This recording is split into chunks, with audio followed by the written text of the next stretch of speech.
getting gear with a car loan from ACB. Drive away with a loan that fits you. Get up to 100% financing and 10 years to reap on a new or used car. Plus, get a pre-gear with a Simply Smarter car loan. Call or visit us or go to AC Gear with a Simply Smarter car loan. Call or visit us or go to acbonline.com for more. ACB Caribbean, simply smarter banking.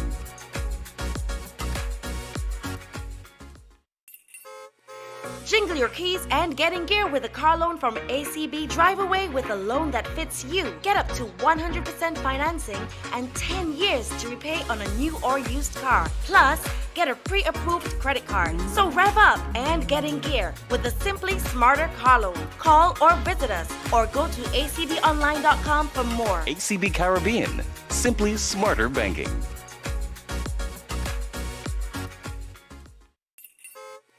Jingle your keys and get in gear with a car loan from ACB. Drive away with a loan that fits you. Get up to 100% financing and 10 years to repay on a new or used car. Plus, get a pre-approved credit card. So rev up and get in gear with a Simply Smarter car loan. Call or visit us or go to acbonline.com for more. ACB Caribbean, simply smarter banking.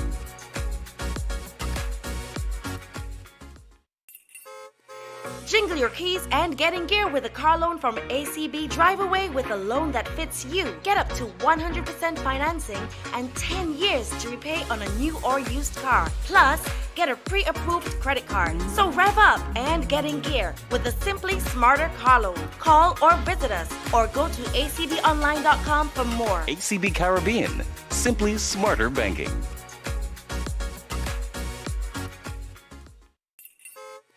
Jingle your keys and get in gear with a car loan from ACB. Drive away with a loan that fits you. Get up to 100% financing and 10 years to repay on a new or used car. Plus, get a pre-approved credit card. So rev up and get in gear with a Simply Smarter car loan. Call or visit us or go to acbonline.com for more. ACB Caribbean, simply smarter banking.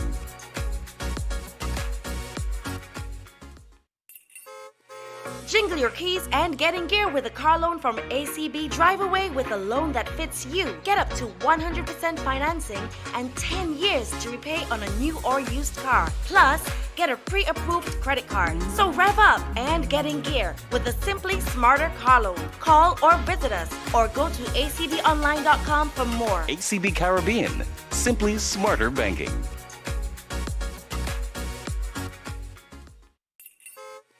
Jingle your keys and get in gear with a car loan from ACB. Drive away with a loan that fits you. Get up to... Good morning. Good morning. I just want to say, use my quote here. The life of the dead placed in the memory of the living. I want to say good morning, Daddy. How are you doing this morning? Hey, morning, man. Pretty good. Pretty good. You know, we had some really goodish weather. And not such a good weather yesterday at the beach, man. I had a great weather all week. But yesterday kind of roughish, but, you know, we're still doting. We're still doting, you know what I mean? So, hey, this week again, we're back with a special request for Charlie. They called me and told me about it. It was Tuesday. I said, hey, if that's the case, that's the case. But I said you have to get Lyria. I said you have to get Lyria to talk about her dad, because she was the first one, she was the first spoiled one. Spoiled girl, you know what I mean? Well, actually, next spoiled one just messaged me, tell me she's on Zoom watching too. So I want to say good morning to Zoe. Okay. and now see Lyria. So, morning, Lyria, how are you doing? I'm alright. I am struggling, but okay. Okay. And thank you for taking the time out to come and talk to us about your dad. So, as you know, the floor is open for you. Just tell us some memories about your dad. Take your time. It's your show. It's the band show. It's your show. So just take your time and tell the audience, a lot of people watching you, and just tell them, share some memories about dad. Oh, okay. Wow. It's alright. Take your time. But I have a something down taught me what I can't too old to learn. That's what I always said. So everybody knows me as Lyria. It was Vaughn and Lydia for a very long time. And then Zoe, Cody, and Lydia. While Daddy was instrumental in all of our lives, I feel like because it was Vaughn and Lydia for so long, I can speak on a different outlet. When Daddy played initially, when we were younger, it was just Daddy and I, and Vaughn. Everywhere we played basketball in Villa, in Altas, and just recently we were driving across in Willoughbys, and I could swear that I saw a court that was different than every other court that we'd ever ventured to. So I saw that was the court that we were in the car watching the game, because one, he didn't want us too close, because there was a lot of cursing happening. And two, we were getting bitten up by mosquitoes because it was late. Sometimes probably like 11 o'clock at night, and put on the car lights for for the game to continue. And we watched the game. We saw the infamous clothesline. We called it the wrestling move. That stiff arm that everybody talks about. And we loved it. We loved it. We enjoyed watching Daddy play. We enjoyed watching the arguments and hearing the different points of views and trying to bleep out the cursing. And I said earlier, I remember your voice, because like the voices, everybody has a special tone to their voice, and I can remember hearing the arguments and I guess it's like grinding. We as children didn't know. We just knew that we were there with Daddy, and he took us everywhere. What you guys don't know is that when we went home, Vaughn and I had the task of running down his knees and his ankles. Anywhere that was hurting, Canadian healing oil and Canadian bleed. I don't know if you remember those things, but we had to rub him down. And even though he seemed, I guess, a pillar of force on the team, he was a teddy bear sometimes. Even the stern, but he loved us dearly. When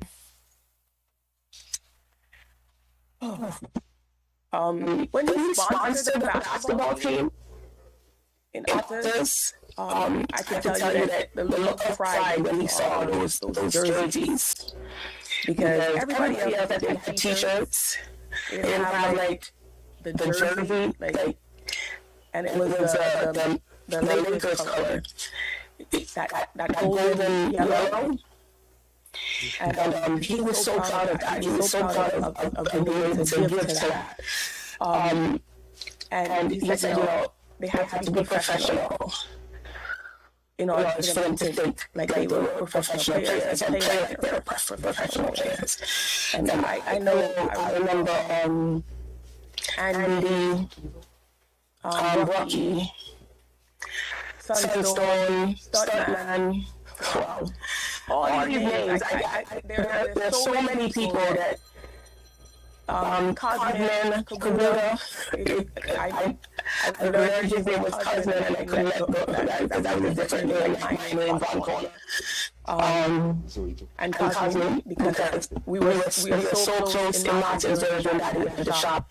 He called me Ice Sasha. And called Von Uroy. That was our roster names, and I'm sure if he was here, he would be like, what? You got dreads. Now look, you already said your daddy used to argue plenty, so I want to find something for you. Can he used to argue, take care of the good in a good, was he any good at all, your daddy? Was he any good at basketball? Nobody could pass him. Daddy had I would call it a two-man push-back dribble. I don't know what you call that, right? He would push back, dribble twice, and then turn and shoot. That's what I remember. right? And he would hit it, like, continually. And so I played basketball for a little bit, and I was no good.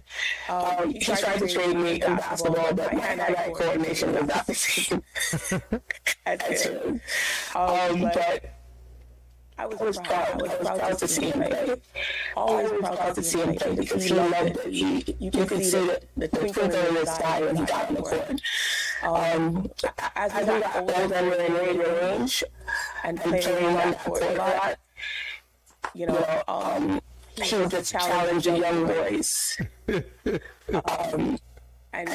you know, they couldn't mess with him. They couldn't mess with him. I see your sister that's joining me. Good morning, Zoe. Good morning. What's up? Welcome. Thank you. I just want to say good morning also to Shakaris. Just listening. Shakaris, you're there. Good morning. What's up? Hey, Shakaris. Good morning. Sorry for the late busy. I had everyone to run this morning, so I just got situated, got everything going on. That's all right. No problem. That's all right. So you can share a bit about your stepdad. Okay. And just share about him in general, or share about him, you know, just about his professionalism, his work ethic. Like, how do you want me to go with this? How do you want me to take? It's record. It's a free flow. You just start where you want to start. Okay, I got you guys sure. I got you. I don't have to speak to it now, so I definitely That's all right. But who was to me? Everything.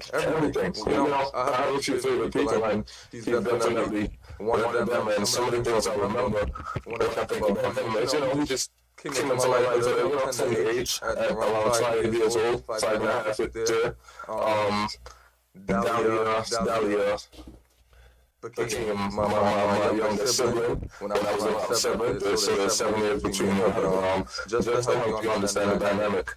As I got older, he, you know, made me feel like I don't need anything. And I always, when I got to a certain age and I understood what life really is, I always thank him, you know, for being a father to me. Because in my humble opinion, he did somebody else's job, you know, and he did a damn good job at it. He really made me feel like I was his son.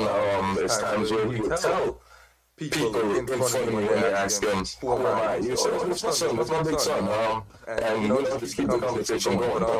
It's so much I learned from him. So much I learned from him, not just, you know, how to be a man or how to fight to be a better man, because nobody's perfect, but so many things I've learned from him. How to drive a nail, how to really drive a nail with a hammer.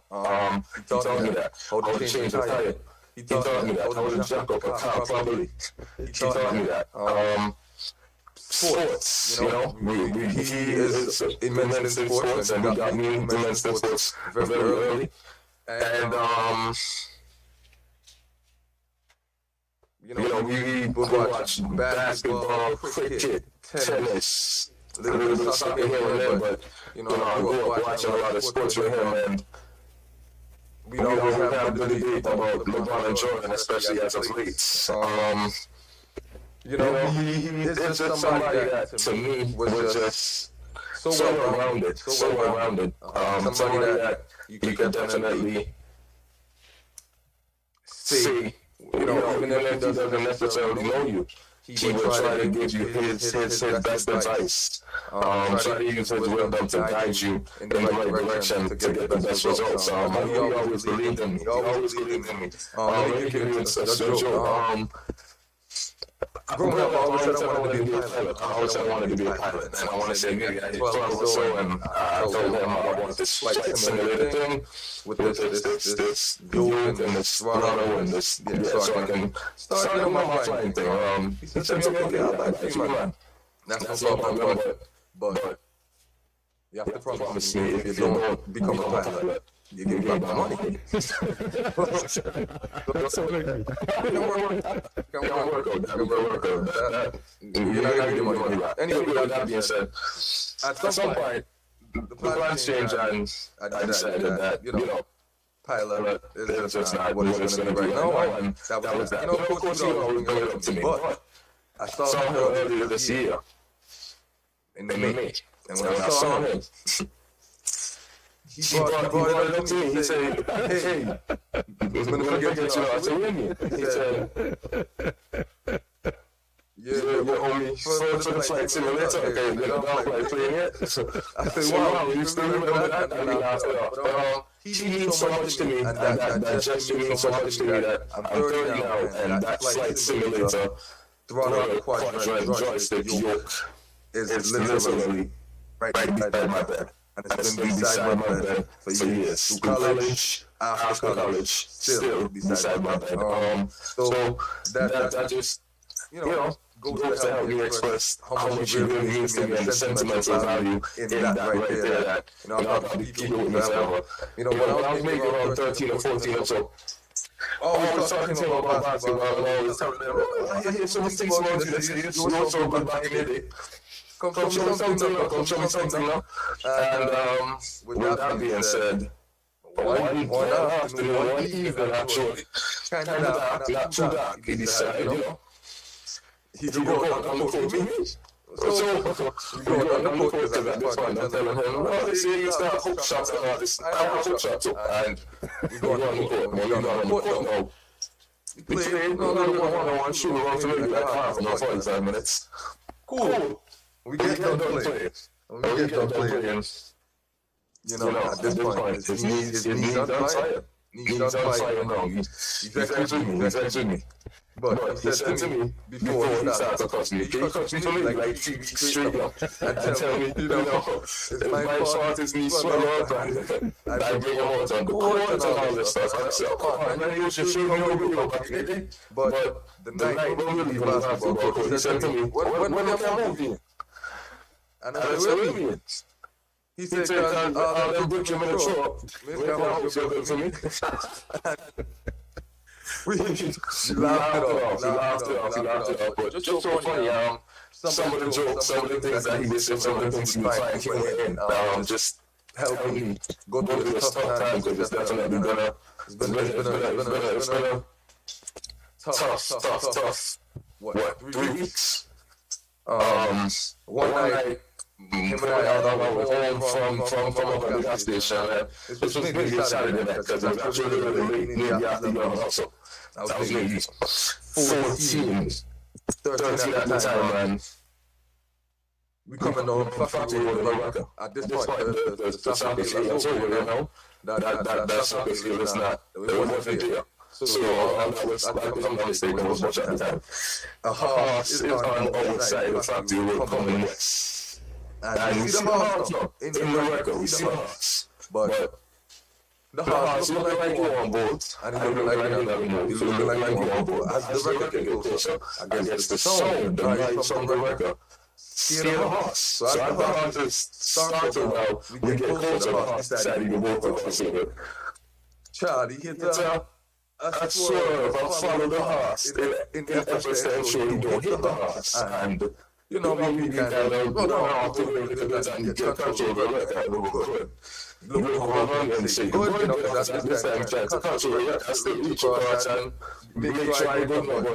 But at this point, since he good, the horse don't run up. Since he good, I say, yeah, the horse almost take a short run. He said to me, don't tell anyone about this. And we laughed off. I just wanted to express that, it's no money, no amount of thank you that can repay him for what he did for me personally. He was always there. He was always there. I was one of the best for me. The last time we spoke, he said to me, when I call you back, make sure you answer your phone, because I need to talk to you. And every other couple of days, I find myself asking myself, what are you doing calling me back to tell me? Because, if you call me back to ask me about, it's not even about Jordan. It's something else that, he wanted us to have some type of conversation about. But, life happens, and I just remember the good things and the good memories and everything that the memories of him down in Kobe and I had going to the beach on Sundays. I gotta let those things give me the tough time. You know, I can remember being very excited at sunset and I got myself into the incident with a young man. Not even a young man, we were half playing and the young man got injured and I was in the wrong. I was in the wrong. That being said, okay, what's so called? The young man's father got there before my mother. And, you know, not expected, but understanding. Of course, it's a senator. He's a little angry, a little upset. And at this point, my mom was, not necessarily in the vicinity and could get there quick. So she called him and I asked him to, come by my school and see what's going on. At this point, no. Full transparency, I done run behind the teacher for coming because the man wanted to off my head for his son. Okay, fair enough. I was in the wrong. Charlie got there. The man see Charlie. And man said, Mr. Barnes, man, when I tell you his temperament switch, his whole temperament switch, you're not vexing me no more. And everything is okay. You know, he just tried to tell me what happened. Charlie asking me, want me to take the young man to the doctor? Oh, no, Mr. Barnes, that's okay. Are you sure? Because I want to make sure he's okay. Even in that situation, he came to the school with a level head, calm, ready to de-escalate. Those are the memories that I have of him. Okay. True. I must tell you something now, See the simulated thing it spoke of? He will never forget to remind you until he died 20 years from now. That's Orwell's mentality. That's Orwell's brought up sick. It's strange that you said he went to school with a level head. I remember at crisis game. Well, I got into trouble because I'm always talking. And back in the days, we used to use the ruler and put your hands. So I got the ruler to the hand. Daddy came and I kid you not, I was scared to call him again because he just got so mad that the teacher hit my hands and my hand were like it was shaking. Still, even when he came. So he was so mad. He said, "No, take me. Where take me?" And when I tell you, you guys got the calmer version after. But he was when he went to Mexican. It was Mexican priest, like primary school at that time. It wasn't called St. John's Catholic. And he really just ripped into the nun. I said, no, you not please us. Yeah, so I definitely believe that. Check out this. I just want to think, I always think to myself, I can't remember when he ever beat that. But, of course, we get a good stern talking to, especially some nights when he Jones, try to make sure my light off and I'm in bed, but he sits down with me, called to me and, I heard this happen, what was going on with you, and get real stern, and to a point where he didn't even have to beat me. I felt where he was coming from and what he was trying to express and get me to understand that I need to tighten up. They were talking the last 2 weeks and then there was a again, and so I got beat me one single time, and at the time he probably figured I did the uptick because it was a situation where I was in that close around in grade 6, one day, not even trying to be rude, but trying to explain something in English class, trying to explain interjections. My example of an interjection was, shut up. And it was, I said, shut up, teacher, and that turned into, I tell my teacher, shut up. So that I definitely got a spanking because other than that at 11 years old. He didn't really be, autistic, but I definitely agree with you, Mr. We got the calmer version of him. I just want to get in Charlie, good friend here. Darren Michael, Kinsey. Morning, what's up, how are you, man? It's okay. It's a little tough, but as everybody said, morning to everybody.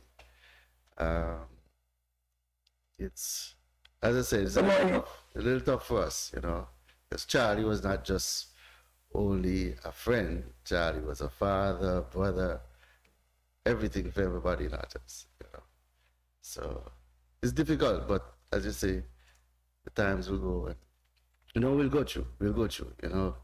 My day growing up, it was Charlie, Robbie, that's Robinson from the gas station, and Fitzy Philip, we used to call Fitzy Gumbe. These were the people that would be there for almost everybody, not us. So you will see them working there, going there to get stuff done, any little thing. But Charlie was a little bit more personal and more closer to us.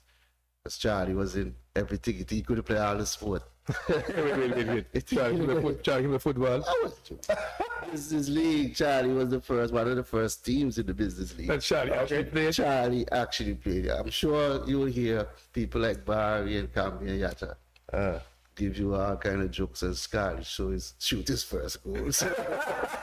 I saw sidebar, so Camby can get on, can try to get on so long on Zoom, can get on. I can't get on. Yeah, but you listen, watching. Okay, good to hear, man. But you know what I mean? It was just jokes, lots of jokes, especially after the games. Skilton, Little Z. Yeah. All of us who played with Rangers again are artists again, so really. And I hear them talking about him in basketball, most people know Charlie was like the enforcer. That's what they used to use last week. Those days of the Piston bad boys. Those are the Mahan and them. Yes, Charlie and Bunting and Bertram. Bertram, we call him Saul Purge. And then Stuntman. No, you can't drive to the key. You got to be able to pull up a good shot. I tell you what, we were mentioning that she remembered she daddy it's close line people. Oh yeah. When you hear we play, don't drive too hard. So we all had to learn different ways of playing, maybe that's part of the best in us too, most times, because I played with them for a few years, but I was more from the Ovals era, from Pioneers, and so we used to come up against each other, Otters and Camby and all those guys. It's Otters team, so but Charlie, most times I can't pass the gas station knowing he's there and not drop in. You know what I mean? So how inspirational he was on your life? How inspiration he was to you? Again, as I said, Charlie was everything. You could go to Charlie for all kinds of information. Some of the information he would tell you might not be good for you, but that is for me. But he'll be honest. He'll be straight up honest with you and let you know, what his thoughts are and everything. Even, anything. So there's always there for a good conversation. Even the last things we were talking about, but last time, couple, days before he passed, talking about him and his fish, how he cook up his fish and put it in the fridge and have it packed away nicely in corners and all kind of thing, how he prepares it. Say, them can't cook, man. Just come and taste my man, yeah, man. But as I said, Charlie was more personal, because Charlie was on the corner, playing dominoes. Oh gosh, well, when he and Yogi on the board, I don't know if you guys remember his good friend Yogi, when they played dominoes. Yogi, yeah. Yes, especially playing partners, boy. You have to keep your eyes out. You might touch your foot out of the different things, so you have to be careful, But Charlie chicks and domino. Oh, yeah, man. Charlie. The boys there. But he was there, I didn't know that when I Nicky is a long time. I didn't know that I had a deep in the man. But you're not going to tell you to do that. I'm not going to tell you to do that. But, yeah, but, as I say, he was just, everything, persons would, not have the money to do something people get in trouble at school. You know, have a guardian going to school. Charlie and those guys would be there, you know, for us. So it's tough. Yeah. And Not do anything. I know Zoe said she don't want to talk, but Zoe, you can say something. I know you say just want to listen. Zoe? Zoe still listening? Yeah, she's still listening. Huh? She's multitasking right now. Oh, okay. Leo, you can get Honor. Lyria. Yeah, get Leo. Anyway, Yeah, that corner. Oh my gosh. I remember when the corner was not where it is now. It was on the other side of the street. Like the where you used to hang out. And then the where the clinic is. I guess it was a clinic at one point. The greenhouse. And then it shifted to where Sherilyn's yard is. And Daddy said, don't ever stop there. Right? That's his instruction to me. Don't stop there. You don't have to say anything to me when I'm up there. Just keep walking. And he would make sure that the players don't hang out there. You know, he would send them home. yep. It was crazy, and everybody listened. Everybody listened. Everybody questioned and then argued. You know, I had so many brothers and sisters. Oh man, I can't even tell you. So many brothers and sisters, good brothers and sisters that watch out for me, no matter where I'm going.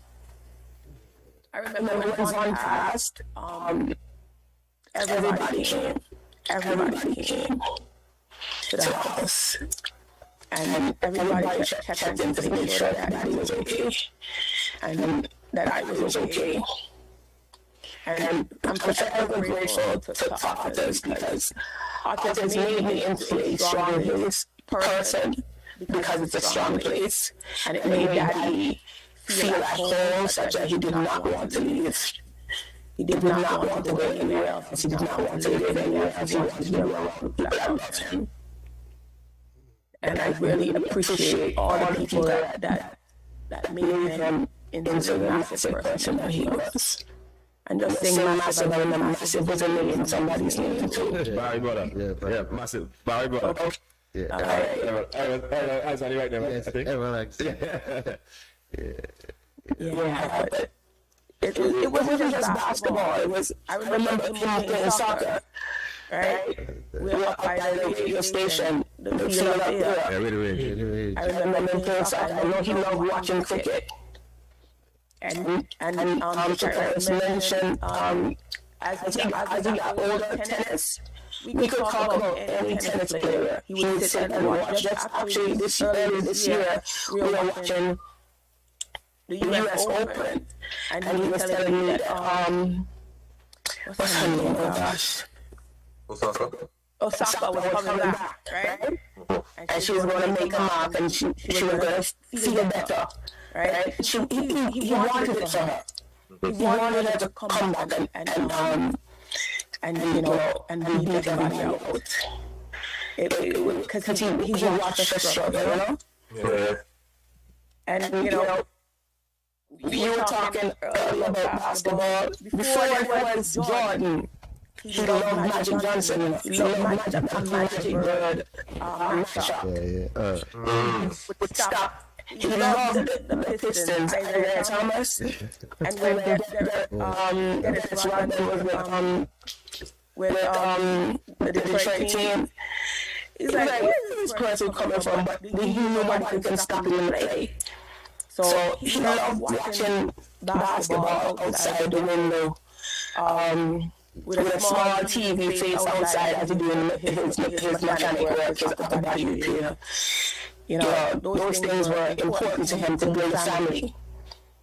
And as I hear you guys talking, you know, it wasn't just Yvonne and I, Zoe, Cody, Harris, Dahlia. It was anybody that he could encourage, anybody that he could build. Because he would stand for all the people who helped him. And he always said, anybody can steal him no matter how old you are. And he kind of exemplified that. True. I want to jump, you know. I want to jump a bit. I want to jump. I just heard it say he had bad eyesight. Thomas. But why not Rick Mahan? He's capable like Rick Mahan, enforcer. Bully people, push them down and foul them hard. That's so like he should be Rick Mahan, not Isaiah. You know, shy. I think it's the player. He always saw Isaiah as being small, right? And still being able to conquer all the big guys and do work.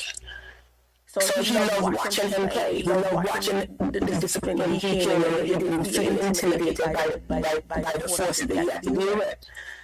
True. Yeah. So, Kyle, you were saying something? There was something Lydia said I was going to piggyback. Off that. Something Lydia said. Don't remember if it even was tennis, but my tennis memories are from old as Andre Agassi days.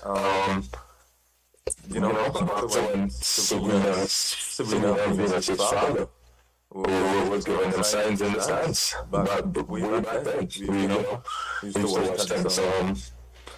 But it was something Lydia said I was going to piggyback off. Oh, speaking of just, not just us as kids, or his kids, that he would try to uplift. But I can remember him, a young man seeing him and asking him, and, of course, he gave it to the young man, but he also told the young man in a very nice way. You should carry yourself better than that. You should pull up your pants a little bit. That's probably one of the things that I took from him. I never recognised myself in that, and if for some reason my tighting up I don't have a belt or I don't know how to get a belt. I find a way to roll my pants waist or use a shoes. So he thinks it's something because my pants just can't be below my bottom because that's not how Charlie raised me. When it comes to just making sure I go outside and look a certain way. Not a super materialistic person at all, but I definitely want to look decent. No matter what I have, some of it comes from him, of course, from my mom, but I can remember seeing him with oil stains on his jeans and seeing his pants. So, he always carried himself a certain way, and he always tried to make sure that the youths and younger guys that look up to him, that you want him to carry himself a certain way. I can remember being really about that one afternoon. I was going to talk something. Just for a couple minutes on the Bundy daily. Bundy is the one.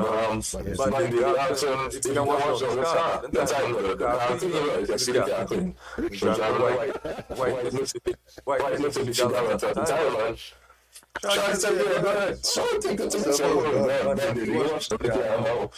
You go longer, and the car, you go watch. Don't know. Go outside. You came back daily, tell Bundy, let me check yourself to eat. I'm jumping down and leave. And I, looked at that, and I'm like, damn.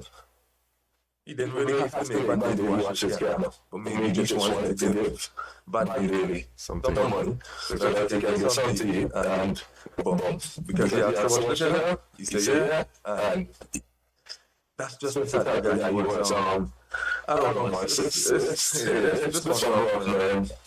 This one rough. I know that everything in life is temporary. Life itself is temporary. You all eventually gotta move on sometimes sooner than some. But this here,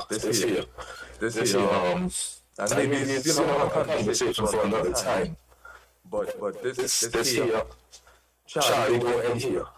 Charlie don't end with us having these conversations honoring him. No. We gotta find other ways collectively as people that love him and admire the person he was, to his family, his friends, his community, and honor him in a different way. But, that's a conversation for another time. Right now, I'm going to stay positive and not let my emotions get the best of me and not even go down a certain road. He was definitely somebody that you can just think of as somebody that you might want to be around. Not saying, he was this, the best person in the world. No, I'm not going to sit here and say that. He was perfect, but you want to be around him more times than you don't want to be around him. At least that's how I feel about him. And that's how I feel a lot of people like me and really experience them, feel about them, can't even tell you how much history we have of Antiguous, which history we don't talk, you know, about Papa days and, you know, PLM days and just the history of how this person got here, how this person got there, how that person got there. Stuff like that. He definitely is different. It's different to me when it comes to the things I learned from him. When I got to college, I took a history class and I met this guy, and he was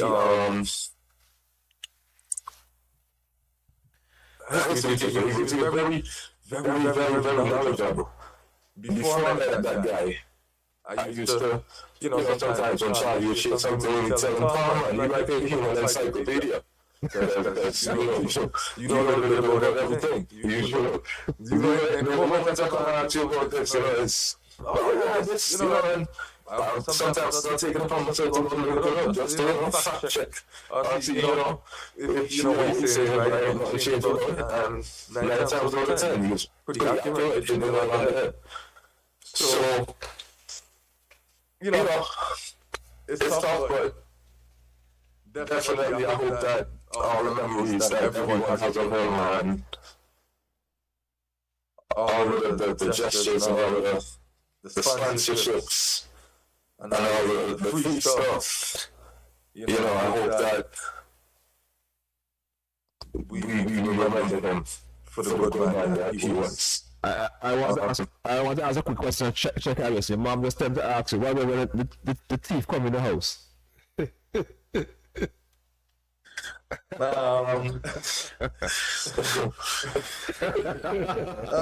She just told to ask you that. African parents. You know, tell us, what happened when she come in the house? The thief and them, you know, one point at the time, they make him house. Every couple of days, you hear something in the village. And me being young, I wanted to, you know, help secure the house, secure the woman in the house. It's that alarm I have set on the hour to wake up every night to check on the house. Because sometimes when we go out of home, so I said, I just wake up in the middle of the night, peek out the house, check out, look outside, turn on the light, turn the car light. One night, I decided, you know, look around the house, so pull the curtain outside, the light outside off, pull the curtain up. But I was on the way to the fridge. But on the way to the fridge, I heard someone messing with the door and jingling the door handle. So I'm thinking to myself, no, the breeze can't be going so hard outside. Fast forward, go to the curtain, door still like the night up. Pull the curtain out, and I see. I still know. So I just like, you through my mind, thinking to myself, this can't be real. This can't be real. So I said, hey, the silhouette turned. Whoa. I look at it. All I see is two eyes. Two eyes looking right at me. He freezes, I freeze. So I turn off from the curtain, going in my room. Charlie. So at this point, there's so much commotion now. As I on 1,000, one in the room. The first thing I see the blanket, the comforter fly up. My mom and daddy try to take off my hand, the blanket, I don't even know what the comforter will do. So, you know, fly up and pushing me out the way. Forget to the mask, man, that he ended up breaking the bedroom door. Seriously, he ended up breaking the bedroom door. If I'm not mistaken, there was a hole in the bedroom door, pushing the door, trying to get out the door. And so you don't know, out the door, go out the room, go out the house. Listen to myself, boy. This might be different type of animal. This might go outside. He hear a mask, man. He go outside. You know, if he breathe. He shirt in the morning. Because he's going to my dish. Wait. Outside. I don't know. You're going down, but even if I don't know just now. But, just even add to how much of a man he was, that he would put himself between that and his family. Some man did biggest thing, some decided that I go outside. But he got up and says, no, I gotta get between that man and my family in this house. That's my story. I can really, man, I don't remember how we used to spend. Before we would come over on the weekends, spend the weekend when we were gathering around, have a backpack Friday night. We were very excited because now we come over. We know we were going to the beach on Sunday, Friday night. The gas station shut down. We don't know about 10 o'clock you reach home. If you can go for ice cream, we're going to down by the West Coast Station, like, and lay down in the name of Slana to get jerk chicken. And then we go for a drive around the city. Just drive around the city. For so much time, drive around my show, see the lights. But even though he working from 6 o'clock to 10 o'clock every day, Sunday to Sunday, he made that time and time again to ensure that the time was spent with us.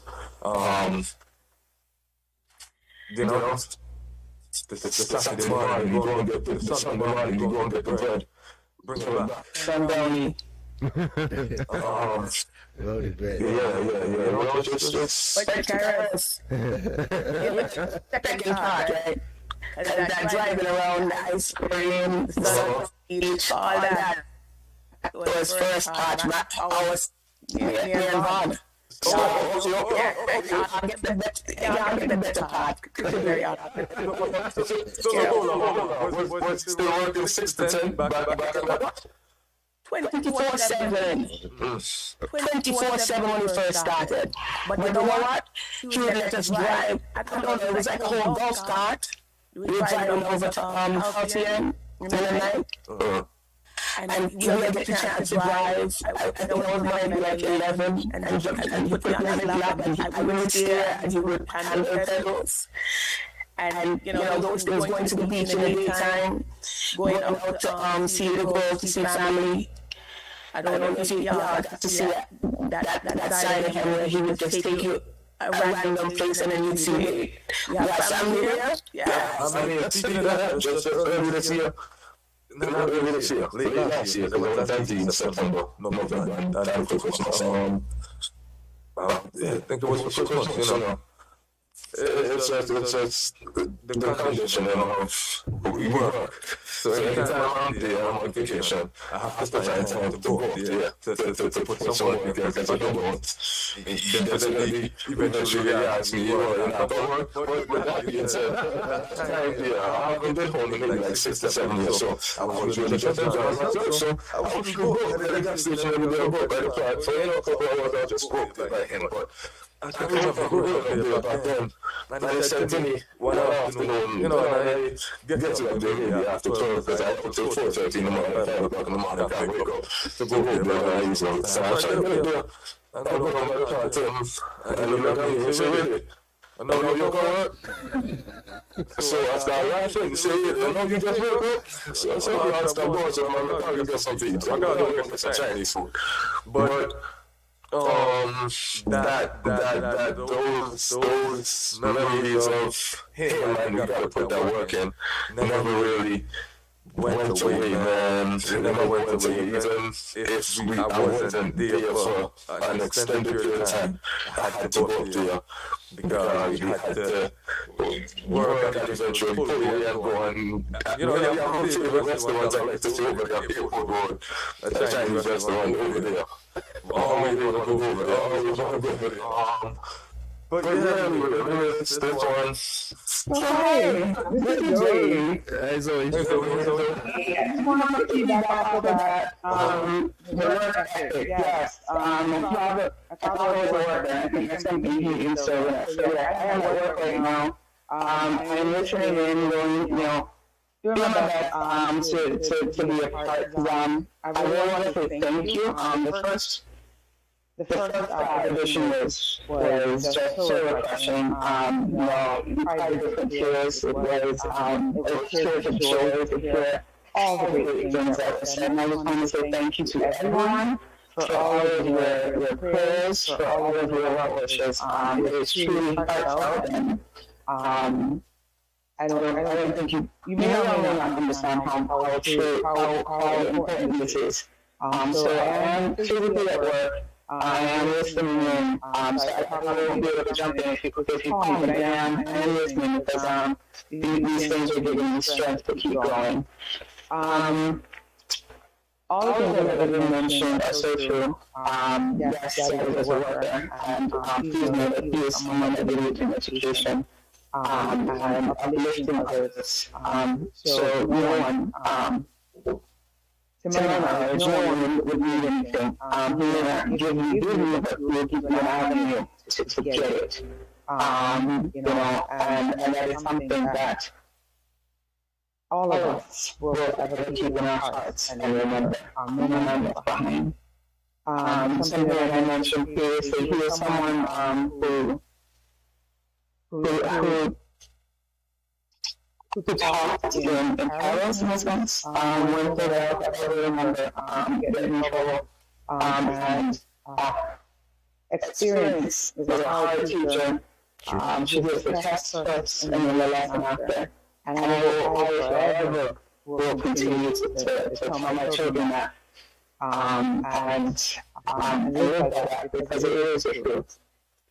So as I continue to push on, I thank you, Charles, I thank you, and I thank you everyone for joining us today to honoring our father.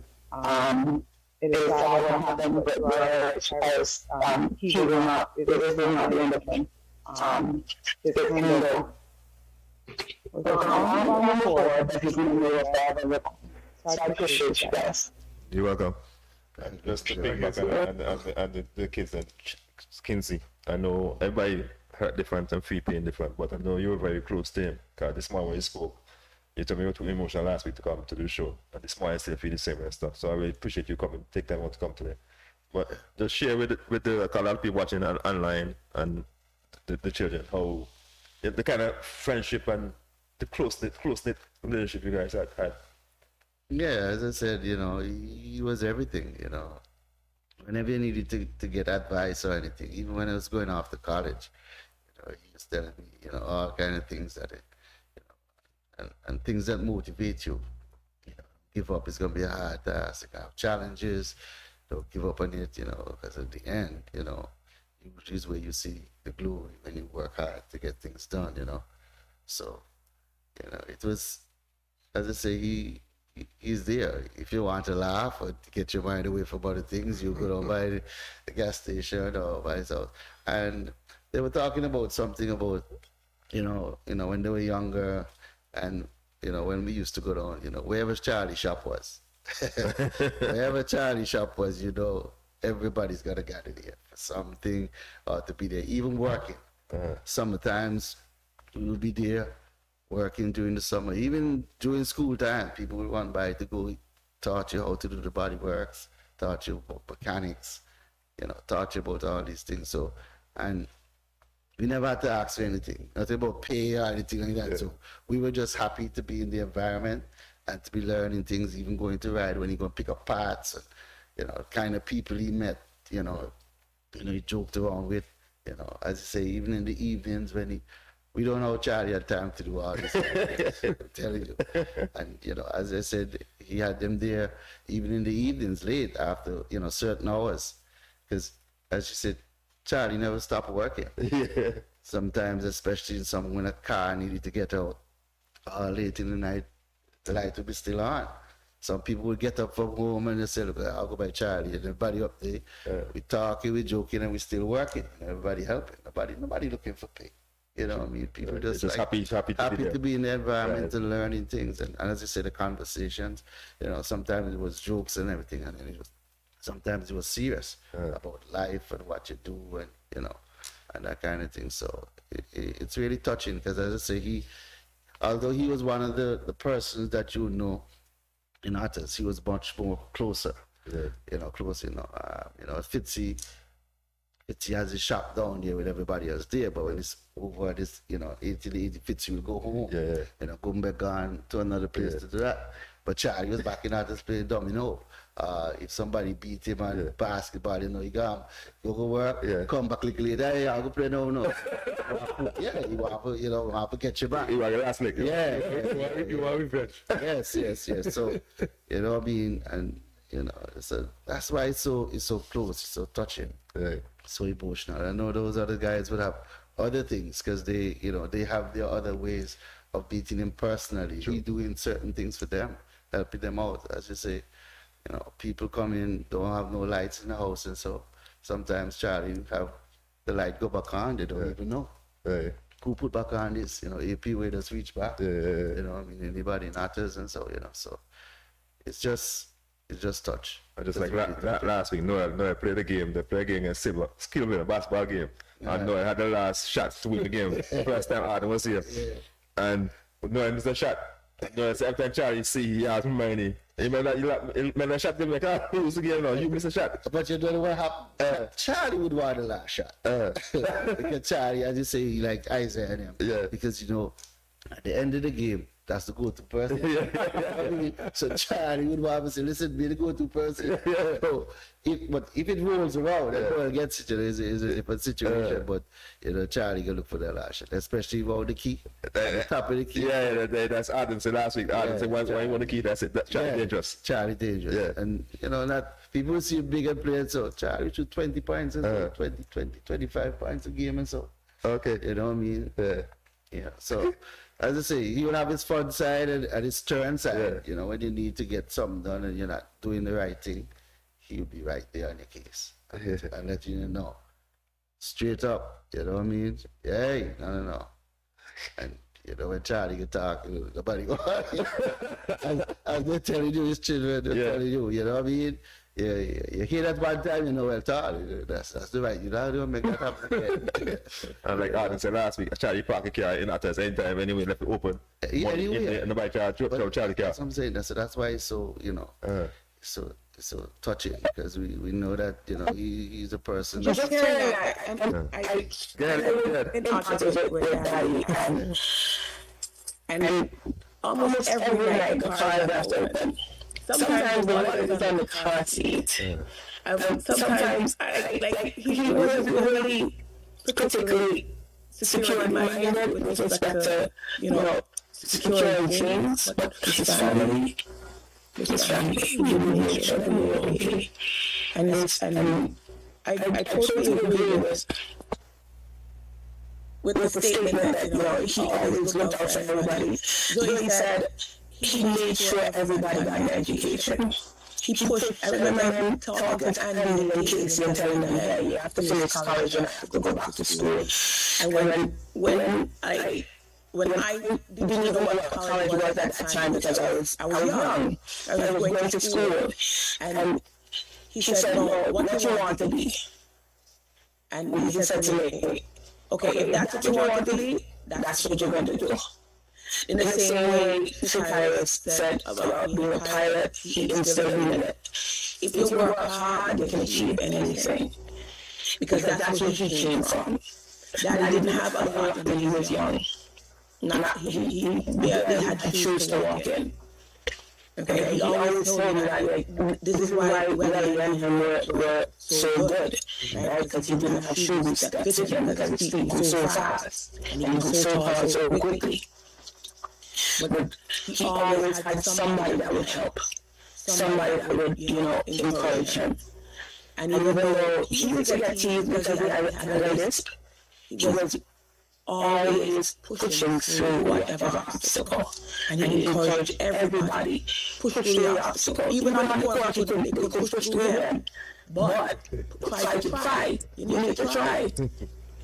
That's why he's grinding people. You need to try that. If you can body.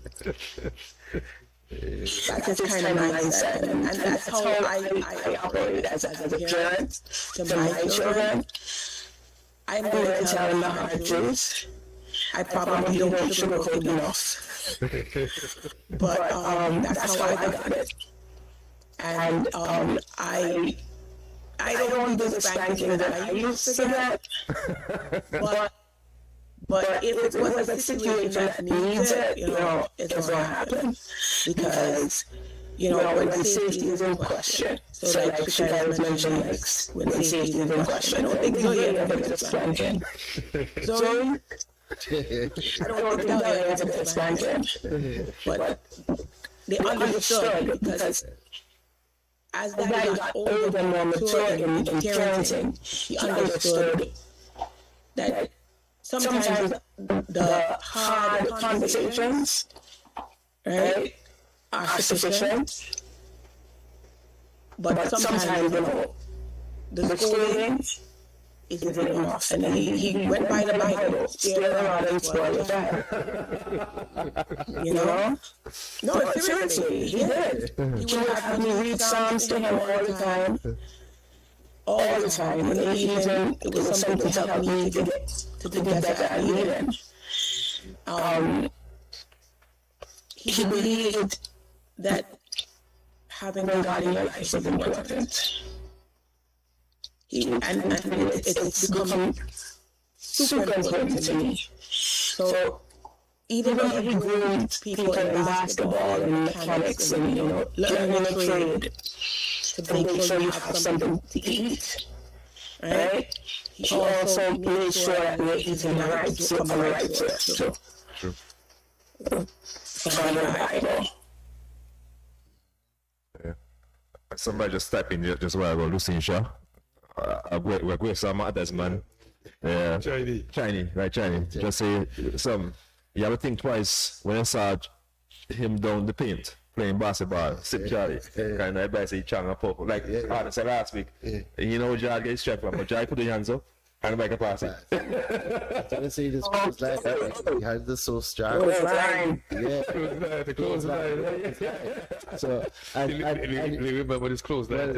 But he was right sometimes because he was so strong. You tried to drive past and they used to call foul. So he just get upset. I just I have a question for the guys. Even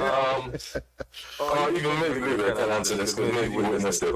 Back in the day, when we was the family dominating the game, we were anti-head shock.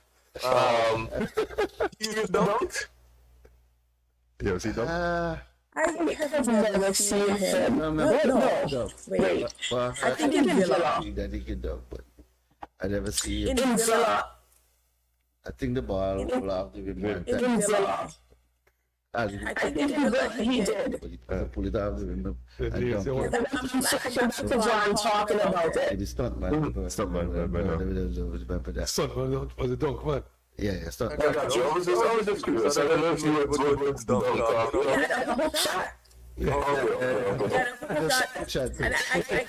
don't know.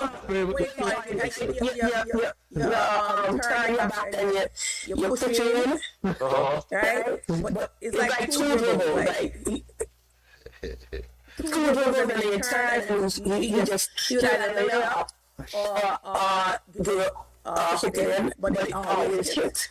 It was like very reliable. Okay. And he push that weight at you. So, so when he go, he jump into you that weight.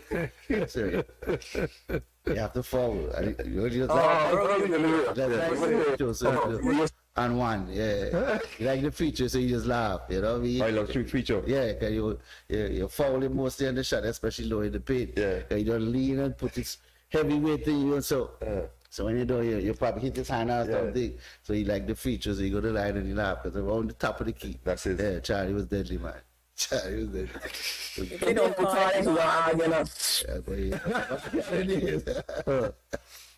When the boys say that, just playing and the guys are like, I'm making nice. Say, come now. I get the cheeks and stuff. Oh, you mean, Charlie, I tell you, Charlie want to play against them.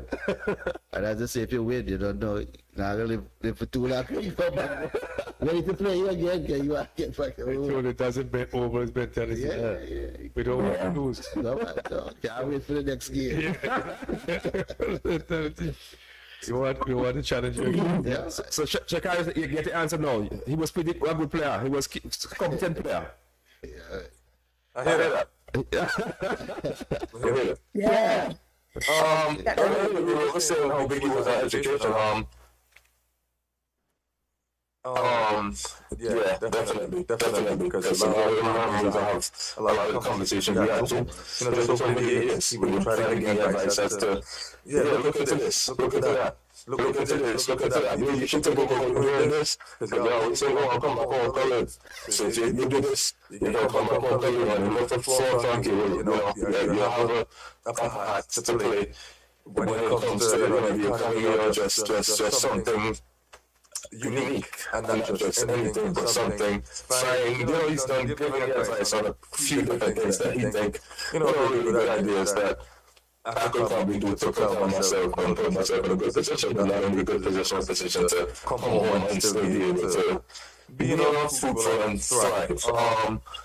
Just this year he said to me and Cody in person, we need to mail him a copy of our degrees, and we need to mail him a copy of our degrees so he can bring them up in his house. Just this year. And I said to him, since I get my degree, is it a draw? Is it a draw? I don't have a friend, is it a draw? So the next time I come to Antigua, I will just bring him the degree, and he can keep that and put it in his house, and I will keep a copy of it for myself, just in case. And it was okay. It was okay. That's all I got by. It was never really tough about him. And I know in times like these, it's the consensus is, I'm pretty sure we all have said it. When somebody died, you hear all the good things about that. We've all said that. At least I have.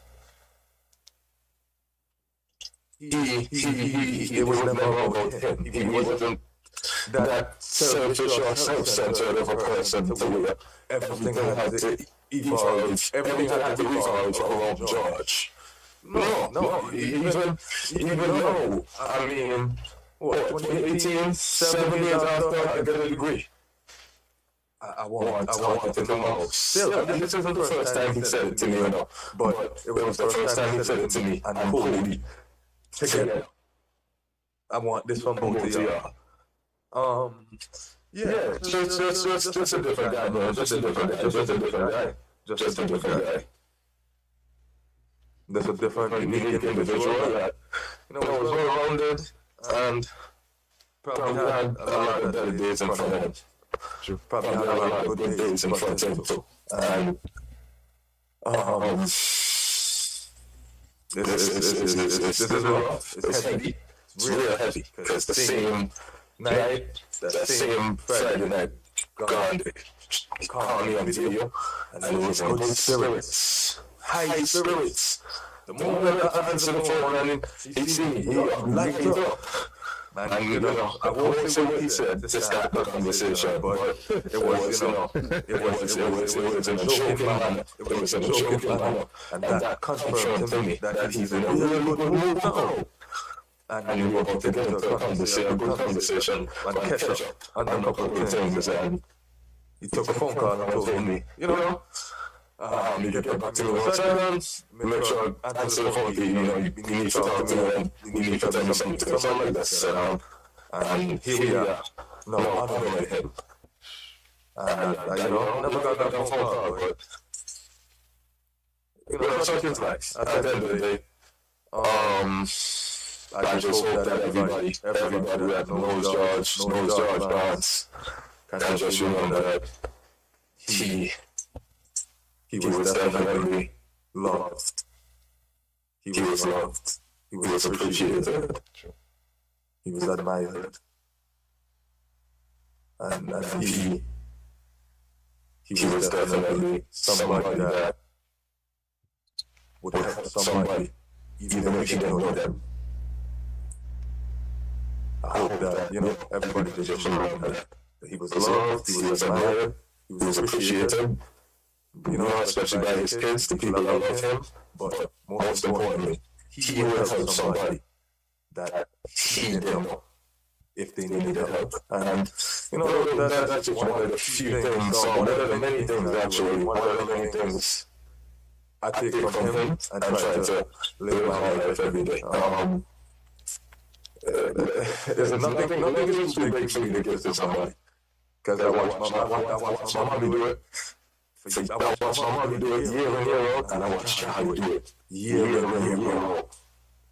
It's just like, you know what things are hard to do. Me come back another one. Wasn't even a phenomenal guy. My take now, guys, listen to this. Like I said, I know Charlie from small days, he meets you well in Supermarket Shop. So like in 1965 or so. So Charlie, a good friend, but I still trying to figure in my head how Charlie was a good basketball player. Because he was arguing about basketball. I said, Charlie, you can't play nothing. And then Kabul told me the other day, Charlie was goodish. So, and then, Overs, man, don't give a good, So, even if I hear all these good things about Charlie, I want to believe that he's good, but if I see him now, tell you, see, he can't play. The Overs, man, give anybody good in front of the face now. But having heard all these good things about his basketball, I say he must have been goodish. Because, but still, we have to argue over that. We have to argue, debate. He knows so Kapoor, tell me so Charlie was so deadly on the women and kind of thing. Yeah, right. And I tried to tell myself, how we argue against a man for all these years, and he was that good. But not only that, he answered his players too. Because I remember Jomo, when he watching television, morning Jomo was saying that how he understands different players and stuff. Because one time Jomo was coaching the youth side, Brooklyn and stuff like that. Okay. And Charlie was saying, come, I did have a meeting with you in my office. Yeah. You're playing the wrong set of guys. And you understand the guys, you know what I mean? And when you have to realize what Charlie was telling you, Yeah. So he was so keen on knowing the different personalities and stuff. And he was so close to the guys and actors that, he have an understanding how they operate and stuff like that. And that speaks volumes of the type of person he is. You see, like you also go with the guys, and Charlie, know the character, Right. Yep. or the mentality. So, as a coach, you need to kind of little things, and Charlie knew the guys better than him. Yeah. And that was Charlie. And Charlie can motivate, and he can rub you real subtly, He's Yes. very subtle, He's very sly with the rubbing, he grind, He then come open, dig his smart, quietly and slyly, That's Charlie. That's Charlie, man. You know what I mean? And when he catch you now, like, boy, he laugh all over you. You see in the shop every day of the garage, I deal with the bill in the garage, when they building the shop up. Okay. It was every day with Kapoor with Charlie, man. I told you, I heard this one time Charlie cooking towards the last. I'm going to ask you now about the Fungi. I told Kapoor, they mind the Kapoor. Everybody said Charlie cooked the best fungi, but you had the better fungi because your fungi is soft like pop. Well, let me ask you now, your dad Fungi, what do you think about that Fungi cooking? Leave it. Before you answer this, I just hear a gentleman in the background said that somebody have the best fungi because the fungi soft like pop. What I want to know is, even though that fungi soft, he had the lump, because Charlie fungi didn't have the lump. No. Charlie fungi didn't have no lump. Lawless. That's a question. You don't answer the question.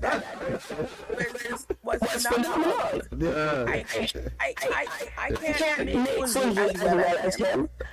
When you make fungi, it's on your plate and you're waiting, and it just soak up the fish sauce, and he's doing it inside, he's drinking it outside, and it comes out lump free with just enough okra. He don't want the seeds in there. It's just smooth when you taste it. Man, oh my goodness. I don't think anybody, even my own children, got that fungi and no pot of anti and fungi. Last year, I was the same question that was there. He called me Saturday morning. He called me Saturday morning. Called me about 6 o'clock. You just like, The phone ringing, I roll over, pick up the phone, I see it. So it's listen, my man, this is what I want to know. Anyway, I told say, really, you sleeping? I said, yeah, I sleeping. He said, well, it's time to wake up, get to home by 6:15. 6:15, I'll be there. When I get back on the car, about 6:20, 6:25, he don't immediately waiting for me. Jump baby. He said, yeah, go market. I got shot and we're going to country. And I got excited because full shot it's been years I take this back. And the fact that he thought of me that Saturday morning that you want to cook some food. I felt it didn't happen. It happened. And unfortunately, no. It's not gonna happen. But I was looking forward to it because I know it was gonna be quality. It was going to be quality, and it was going to be good. It remind me, of him just knocking over the pot on a Sunday. Let me ask you this, especially since we're having this conversation. Back then, younger him. He used to use the microwave. You remember him using the microwave? Microwave. Oh, okay. I was just curious. I didn't know if it was something he could hold up. No. Daddy didn't even the microwave. I don't know why. Well, I do know why. He said just make the food taste different. And he always liked to heat up anything in the frying. You just put a little oil in it, or put it in water, and you're good. And he didn't believe in he used to grind me about my quick pot. My quick pot as a parent has saved my life many times. As a child, I was learning. But he wanted, everything separate in the punch in this pot and the fish, the shrimp in the pot. But he learned my quick pot, because the pot you get with the shrimp, the corned beef, and the fish on the top, that was my cook-up. So that's what I'm saying. They're never too old to learn. You would make a quick pot with the corned beef and the shrimp, and you have so much flavor in that food. Oh my goodness! And then you have fries which are on the top. Yeah, he was definitely I'm not that can cook because I know sometimes we get a bad rap. We can't really cook the best, but him. He's not somebody that shied from going over the stove. He goes over the stove and he can make something happen. When he needs to make something happen, if he like me, no matter the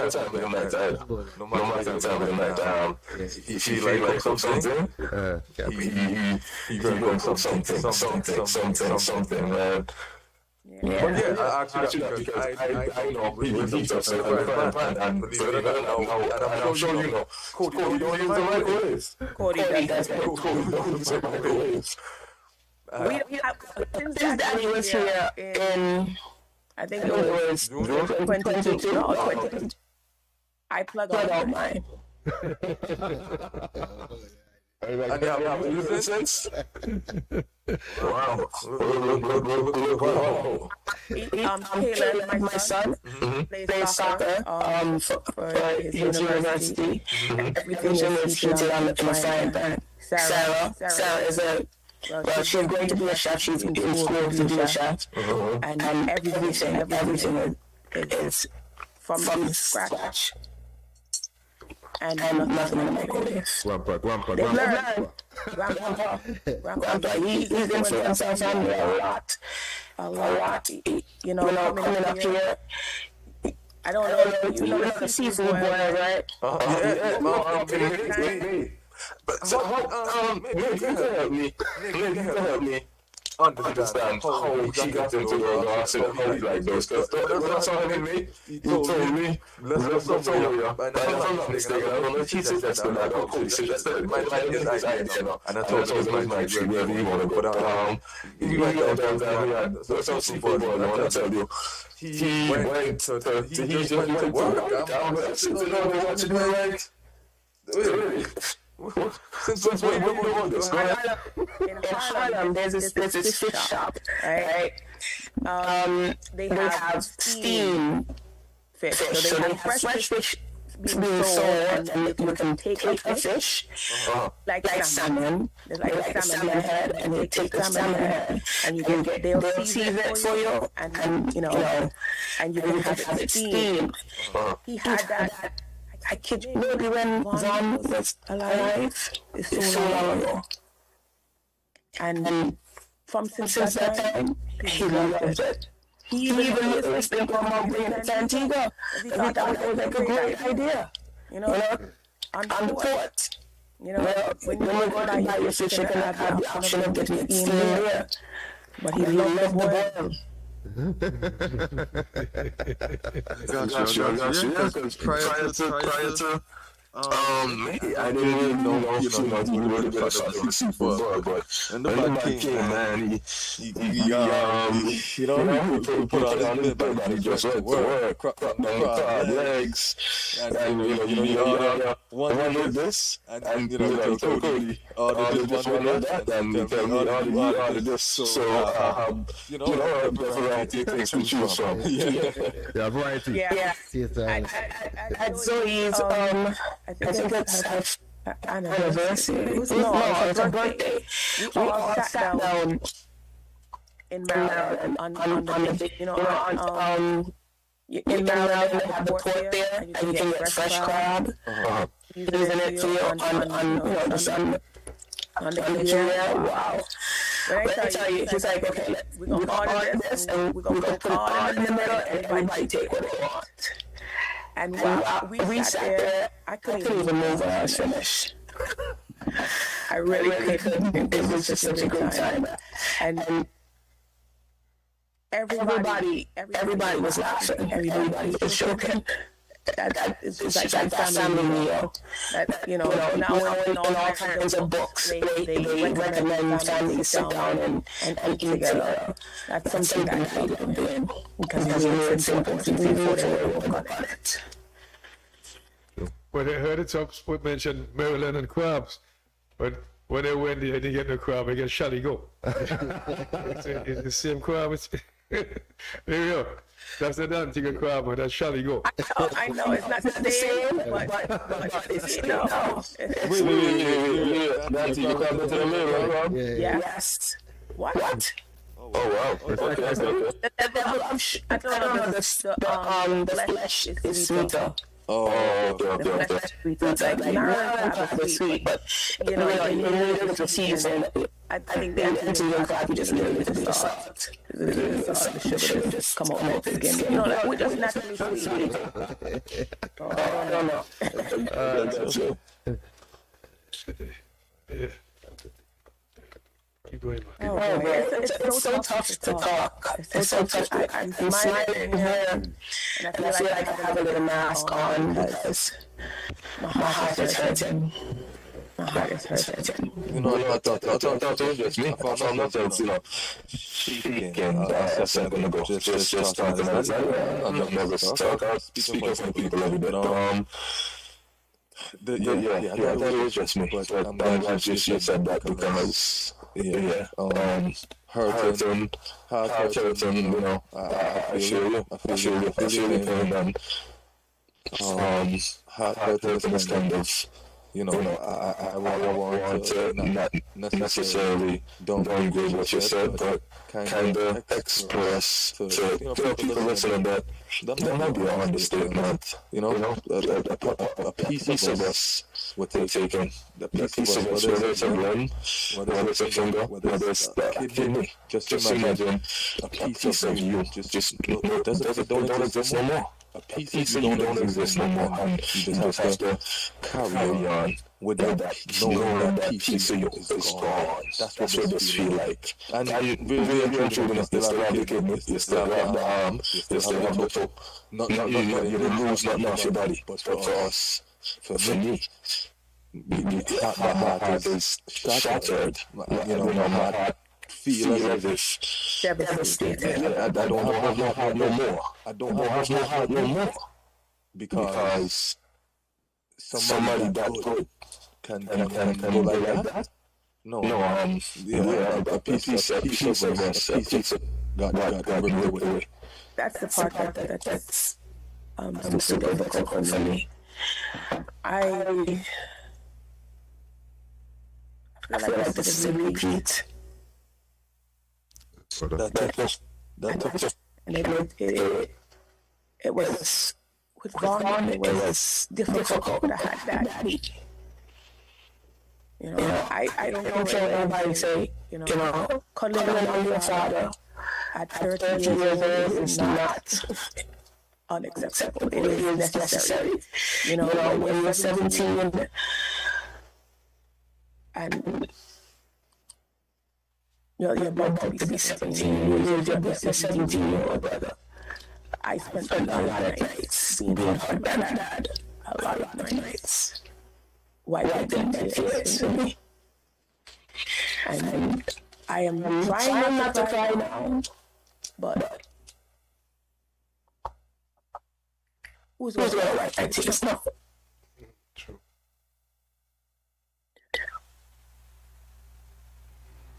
He always told me what I could do. Never told me what I couldn't do.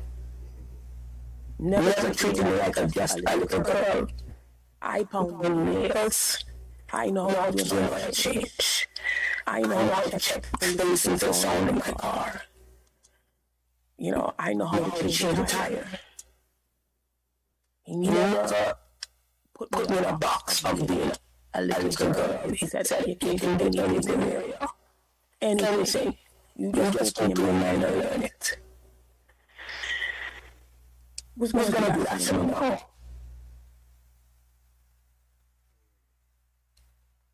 I just don't know.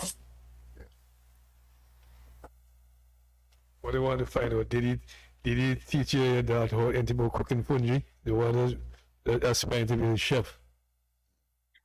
He can cook fungi. Him and my mom gave different recipes to macaroni and cheese, you know, macaroni pie. I will tell you this. She has a way of doing macaroni pie. She can do pepper pot. What else is there? Oh my gosh, seasoned rice. Dumpling sandwich. But y'all ever feel like seasoned rice? But when he puts his foot in that rice, oh my goodness. Boy. I'm telling you. Check out some boy. When he cooks, right? I tell you, everybody put a plate and just make sure you have your belt because you got to eat everything. You make sure there is enough and you always share. Always share. I have to go back to Martin's village. That used to take up the rivers for, you know, when finals time on the basketball. Come take up the rivers and have the TV in the office and turn so everybody can stay work. Right? Christmas time, they were working, but you know what? That will stop and go in the kitchen and cook up a pot so nobody has to worry about eating.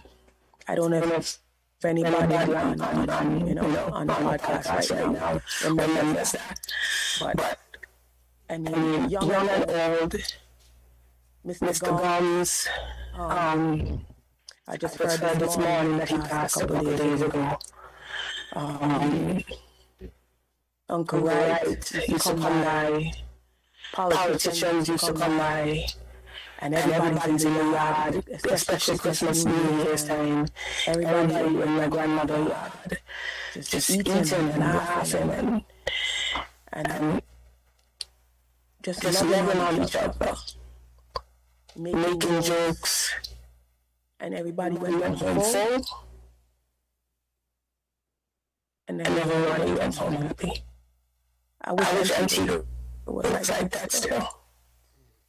But because of how we played her daddy, I don't think it's like that anymore. True. And I need people to fight for Antigua like that. I need people to fight. I'm there and I at my job.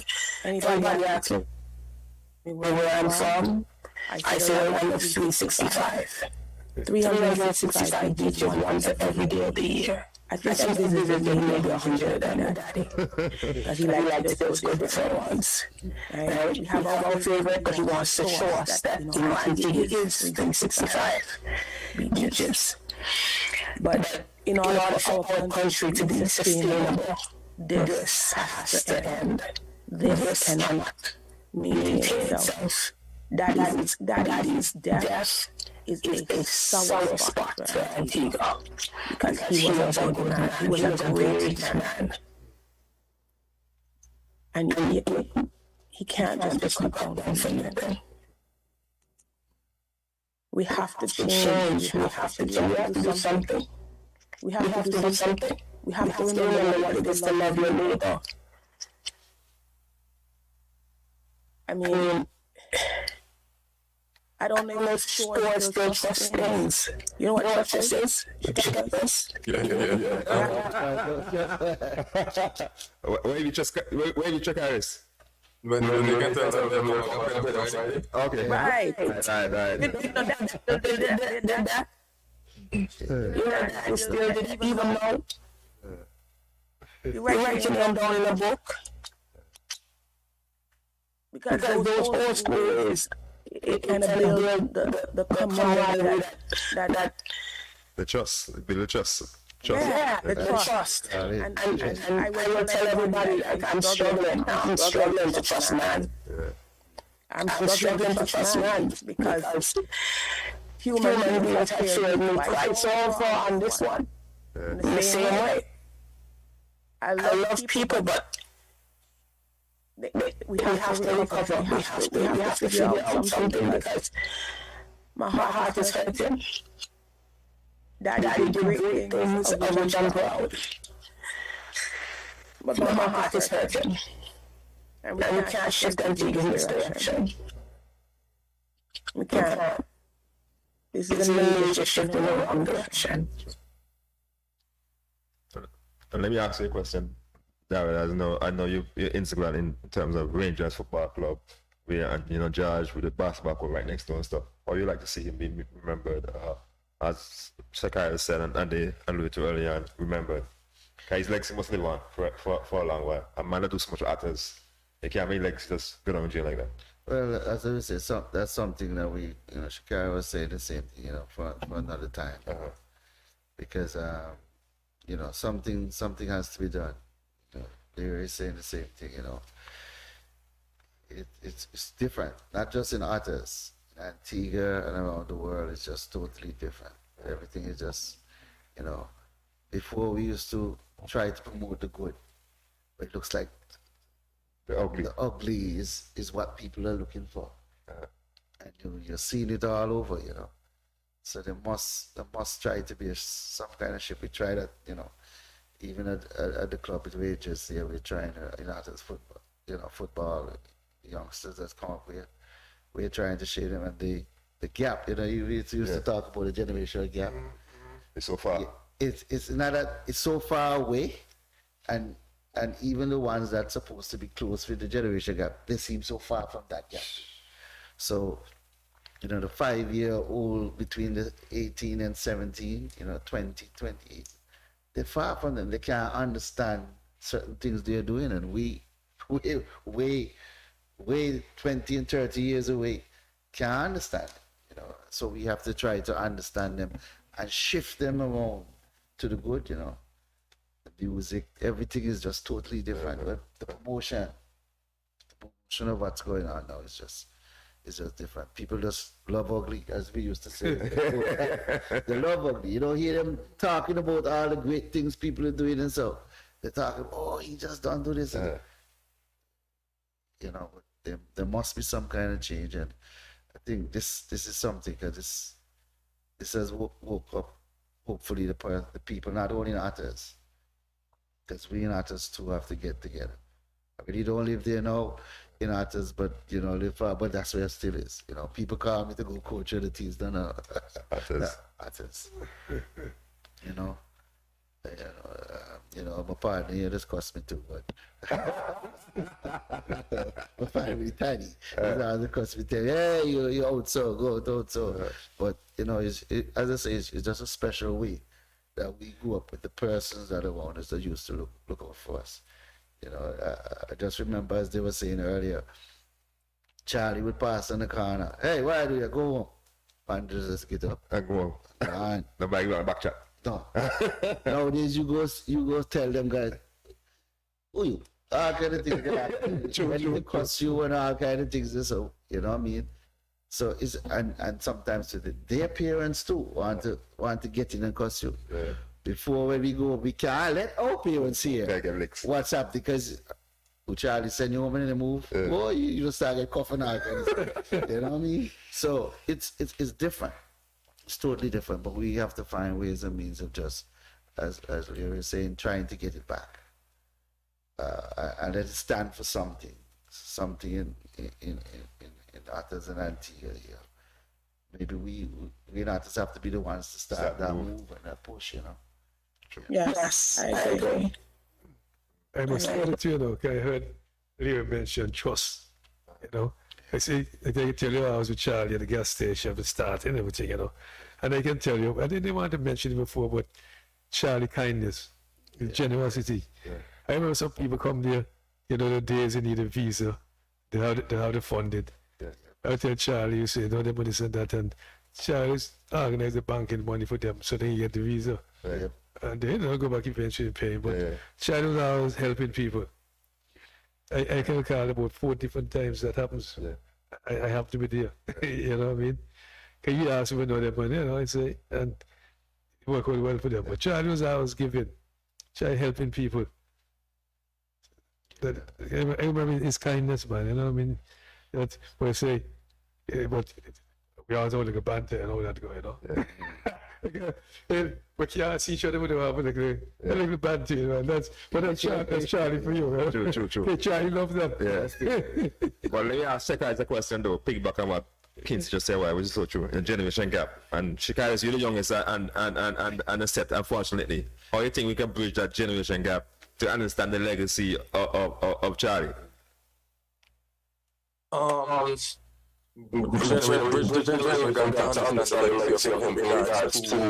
What the contribution he made to the community and whole and stuff, let's see how we can reach out to the next generation, your generation, because personally, I think that it just it starts at home, right?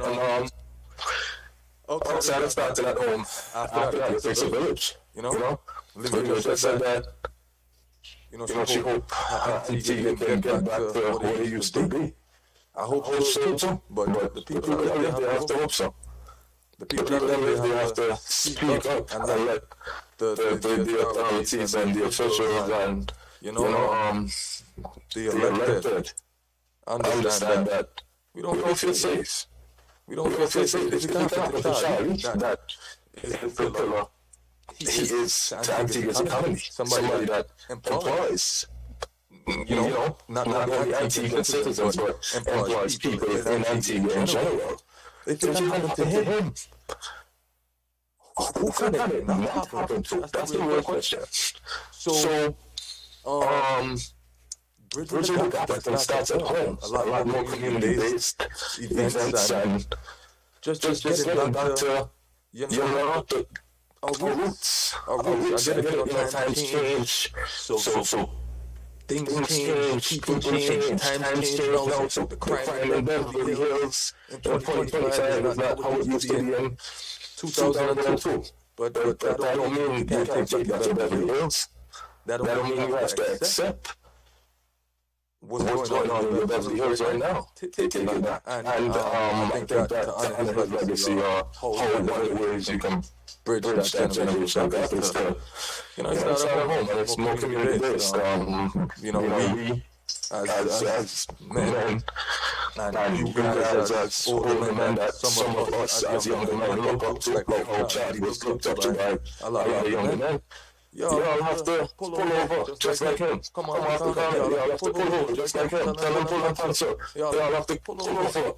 Tell them, stop the shit, because it's one thing to happen, and I don't want anybody to think that we as his kids or as his family think that he is above anything, right? But at the end of the day, everyone's life is valuable, and it happened before Charlie, and it happened before the person that it happened to before Charlie, and we were saying the same things.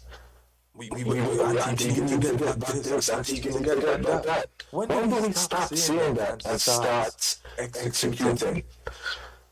That's my thing, and I hope that his name, we can bridge the gap that way by actually putting pen to paper and executing and implementing different strategies, different alternatives, actually getting the 200 cameras up and running.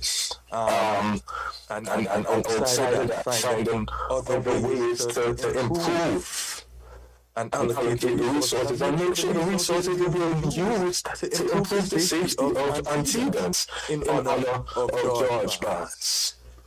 It's supposed to be treated some boy. Once that clear, Antigua starts feeling home again. That's how we bridge the generational gap. But like I said, it starts at home, it starts with the community, it starts with, citizens just speaking up and voicing their wantonness and letting them know that we're not okay with this anymore. 6 months ago, 18 months ago, I wanted to come back home. And please excuse me if they can see me just a little uneasy or shaking or moving around a little bit, just trying to find the emotions calm. Yeah, 6 months ago, 18 months ago, I wanted to come home to live. I wanted to live in America. Once this happened, I'm like, why do I want to go back home so bad? I can get back home eventually. I don't need to try to want to go back home now. Not home to go back to. And he gave back how I left it. And it's getting different by the day. And hey, it's cool. Things have happened. But I wish something can change. We can just go in a different direction. In America, George Floyd happened a couple of years ago, and you don't hear George Floyd name anymore. You don't hear George Floyd name anymore. I hope that I hear Charlie's name, even when I'm Charlie's age. Because that will really mean that, his legacy was really honored, and his death stood for something. It stood for something. To test his kindness, just to pivot, and test his kindness. I want to say September 24th of 2023. I was having a child in front of mine, from Antigua.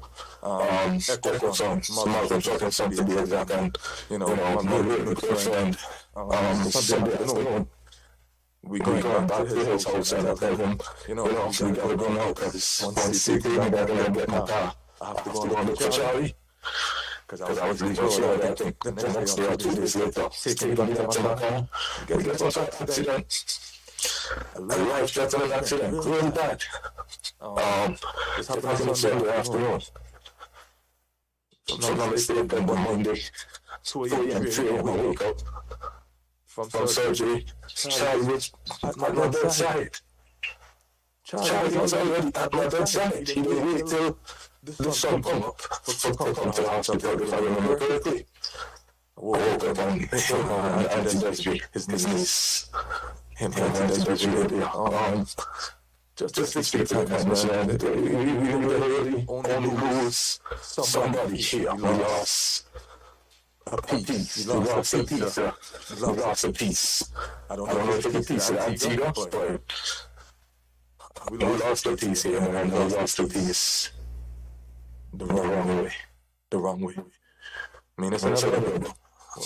We all will move on, but to move on at the hands of somebody else. No, it's not okay. This is unacceptable, and we have to take back what's always our safety. And one of the ways we start doing that, bridging the generational gap, is to like I said, community days start at home. You know, as men we gotta start preaching positivity to the youths, and the ones that don't want no positivity, deal with them a certain way. And from there on, I promise you, the place probably go back to what is known to be. And from that moment on, people feel safe, but it's also in honor of George, moving on the way we move on. What do you think about that? Or do you think that's one of the ways we can bridge the generational gap? Yeah, and that's what you said, totally. I wanted to say, I remember Louis mentioned Martin's Village. What I'm thinking, either Martin's Village or the basketball court. I remember George used to work in Martin's Village too. It's a dead end. So we can get George Barnes Cruz, get a basketball court named after him. Because his contribution in that is tremendous. There's nobody, I don't think anybody question that. But somebody, push it. That's an idea. Maybe even the whole park. It's a which way you call it, George. Even that. But as I say, gotta take some time and really Don't get to the right people. Don't get to the right people. Yeah, as you say, it's a community base. Yeah. It has to start from the home, well, individuals' home, and as units go right up the stage. From individuals knowing and understanding what it's to be, your brother's keeper and all of that, and building that thing from individuals, families, homes, come all the way back up to the community and to the country. It has to start, so there will be some start, and some pushing around, So it has to start, It has to start. True. Too long now. That's true. Too long now. But Livia and Shaka, as we to wrap up, we can talk all day. It's really a nice conversation, and I really to honor the legacy of Charlie. As I said, I'm a man for artists. I love artists. You can't always move person for artist, but you can't take the artist to the person. So artists will always be in me no matter where I go. I'm always artist. In a 30. See, I have to jump in. See, artists about Charlie for over. Charlie over as well.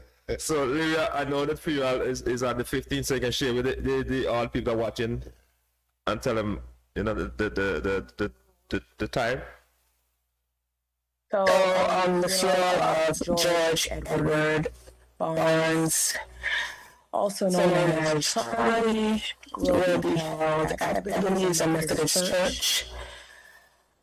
It starts at 10. So at 10, come and you can do tributes. And at 11 o'clock, the service will start on October 15th. It's Wednesday, October 15th.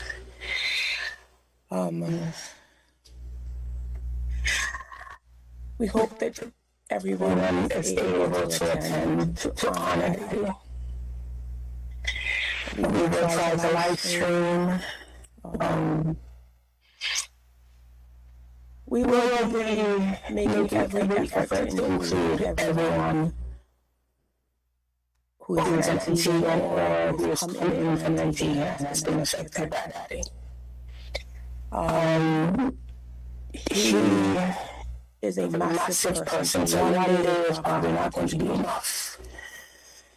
But we hope to be able to honor him in that one Wednesday, October 15th at 10 o'clock, Ebenezer Methodist Church.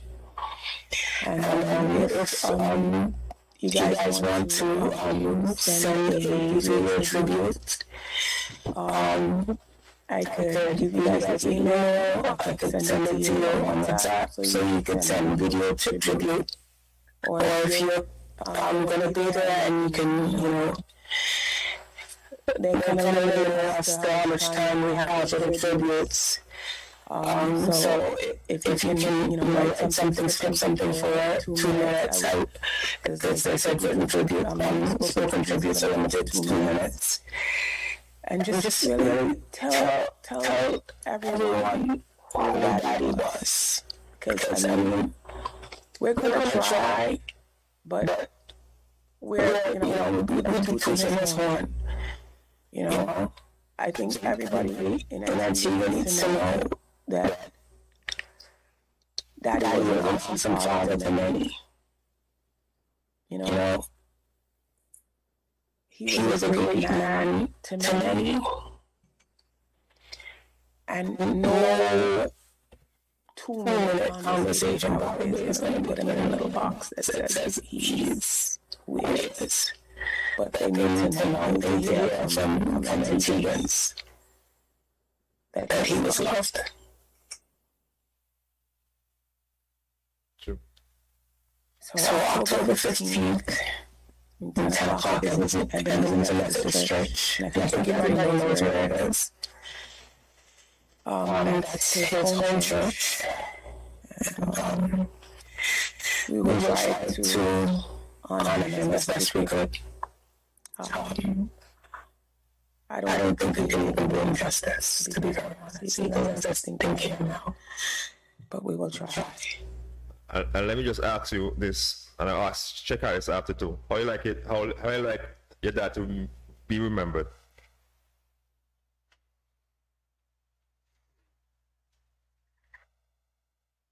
Take your time.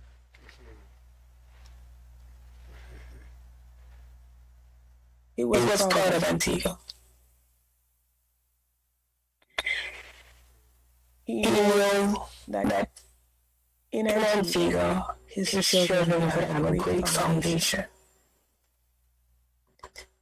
That their education would be far above any first world country. And that they would be able to pivot into any environment and do great things. And I'm not just talking about, his blood children. I'm talking about anybody he's influenced.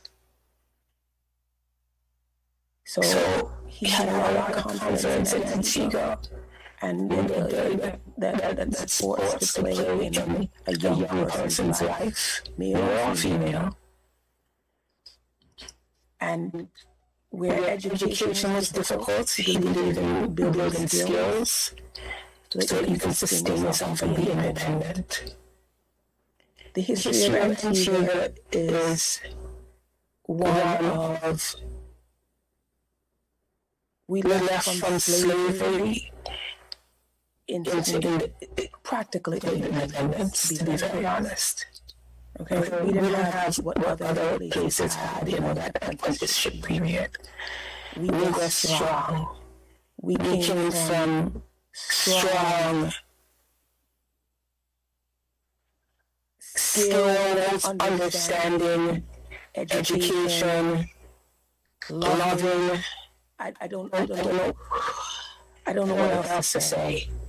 But we always spoke joy and spoke life. Anywhere I go, because of my dad, I feel as though I can conquer anything. Even though I had the clothesline that could stop me in your tracks, always gave you an avenue to do what you needed to do to be independently successful. So how I would like him to be remembered is for the massive man that he was. 6'1", beautiful smile, but a heart that would give you the clothes off his back. so that you will have just like him. And he believes in hard work, a strong work ethic, respect,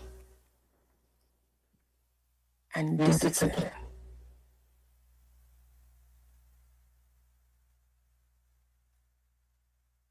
Tearing your tongue sometimes, but he loves hard every time.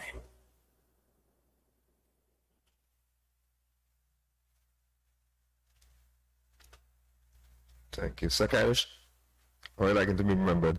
I'd like him to be remembered as, the fearless person. And one of the reasons why I chose the fearless person is because, sometimes we don't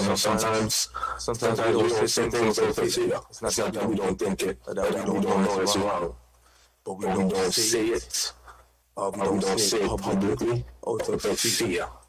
And I told you a story maybe a while ago that I tell him my masked man outside, and he go outside to confront the masked man.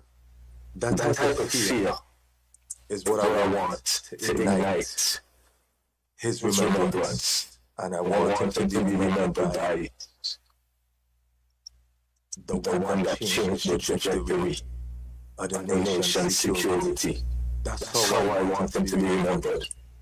For decades to come, after George Barnes, the country got better. Because who knows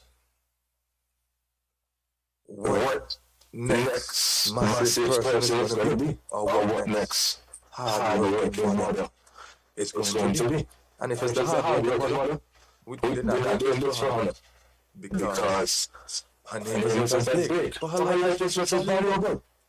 So, in remembering him, I really hope that conversations like this can continue to take place, and that we can, as a people,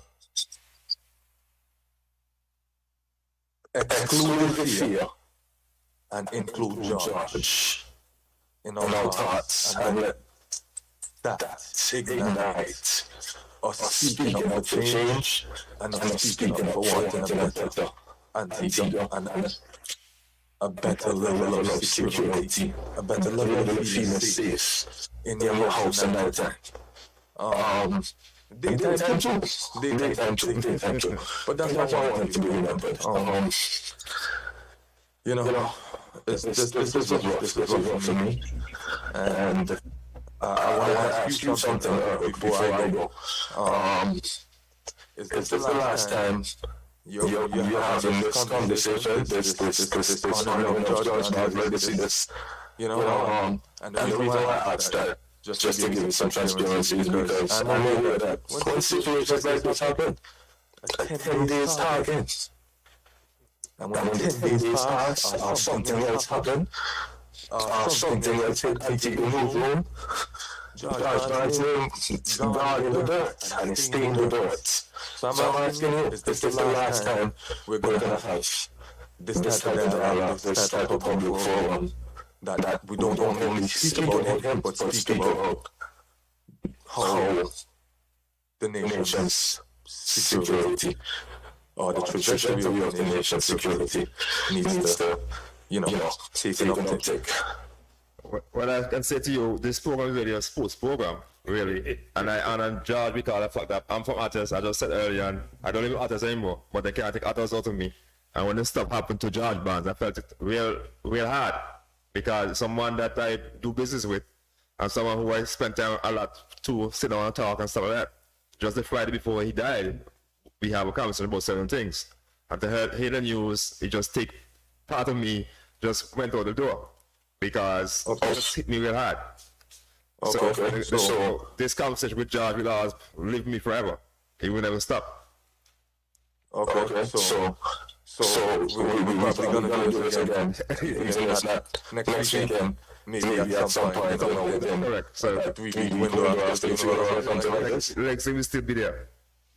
You know? The legacy will be with me forever. No, a lot than that. But are we doing this again? Yeah, we're going to do it again down the road. Of course. On the show? Yeah, of course. Okay. Yeah. But I think Shakira should, hinting at just making sure there's a constant Conversation. Right. about the lack of security and how we can change things. I mean, maybe we can come back and speak on how sports have been affected since then. Because to be very honest, like if you can't go out at night, how do you play late into the night? Like I used to sit in the car and watch. True. If you can't leave your kids in the car and to watch a game, right, because they're tired, or like when I was younger, like how do the older men with children be fathers if mom has to work?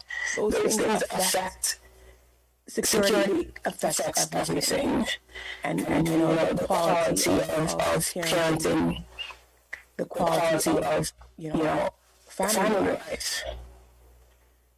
The quality of the player that you have. If the player can't sleep at night because like the Shakira's looking for the last man, to be very honest, he's not going to perform well. Correct. So all of those affect. Well, they have multiple effects. So I think that is what Shakira is asking for us not to leave this conversation at 2 or 3 podcasts, to constantly keep delving into how we can change and see so that sports can benefit, so that life can be beneficial, so that tourism maintains itself. Because nobody really wants to hear about,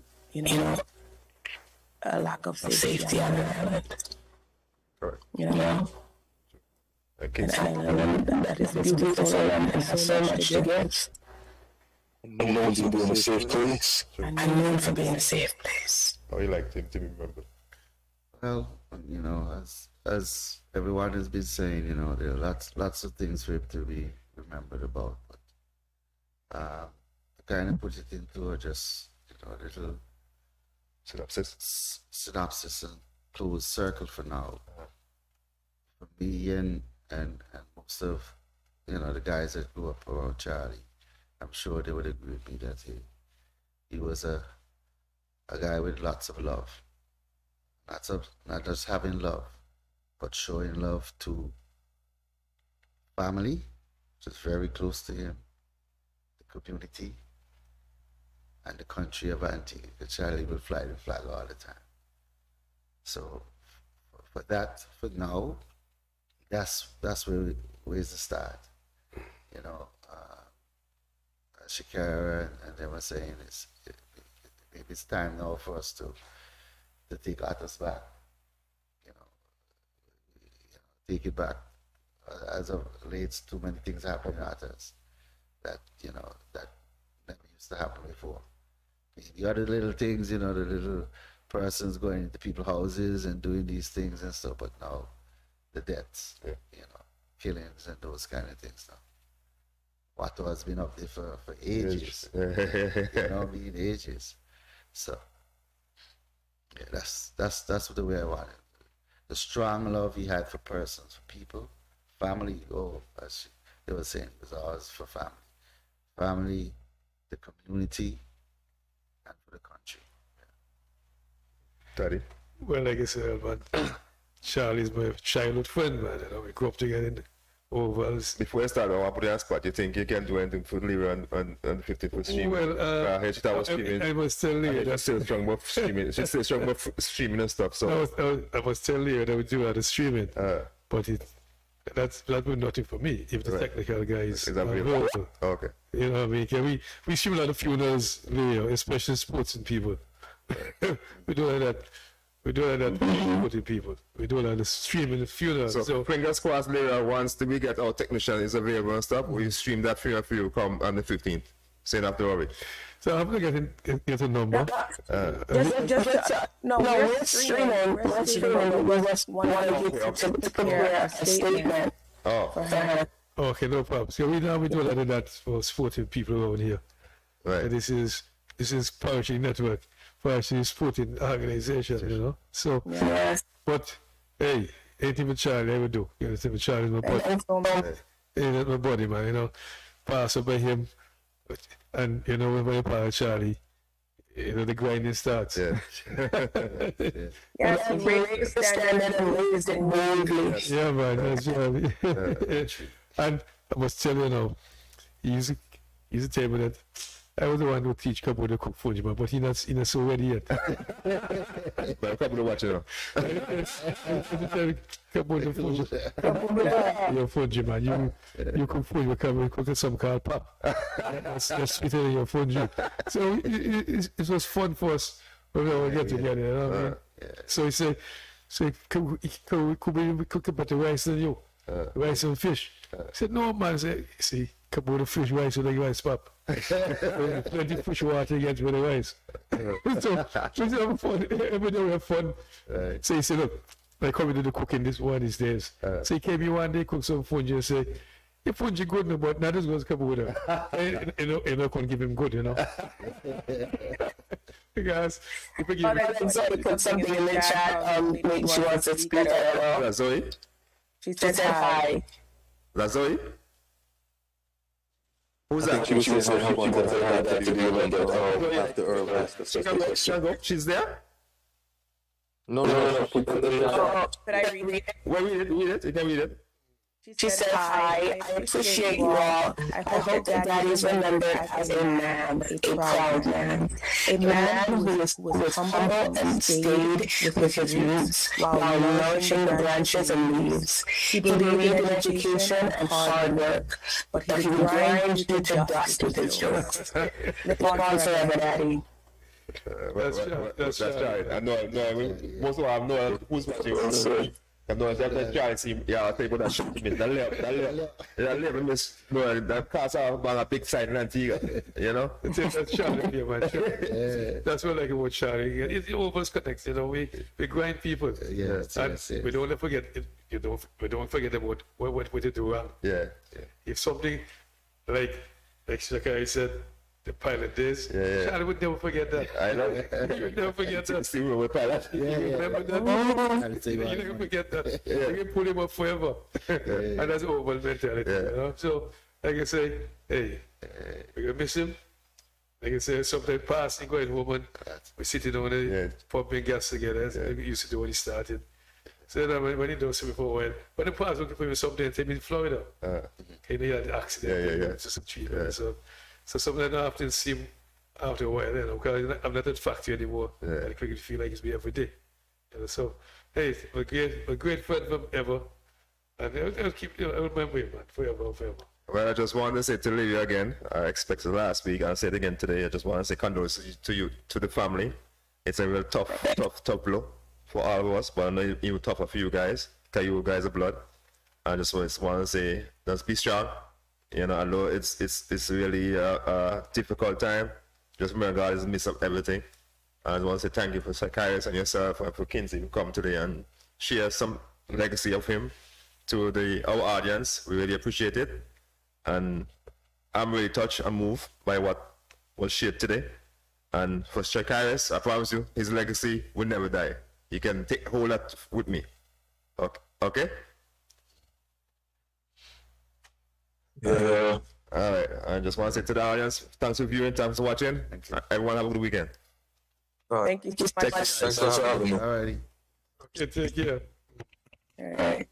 Take care.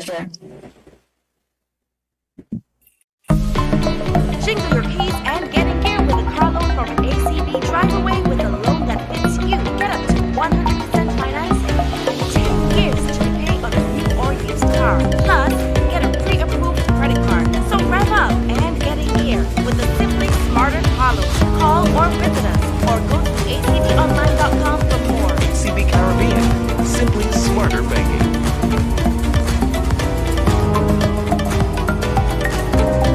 Jingle your keys and get in gear with a car loan from ACB.